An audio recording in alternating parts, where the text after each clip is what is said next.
And thanks to advanced armor and medical technologies, our troops are surviving injuries that would have been fatal in previous wars.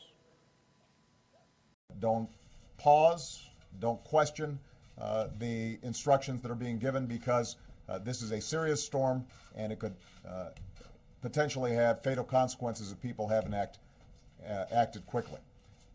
It's turned simple acts of love and comfort and kindness, like holding a sick friend's hand or embracing a dying child, into potentially fatal acts.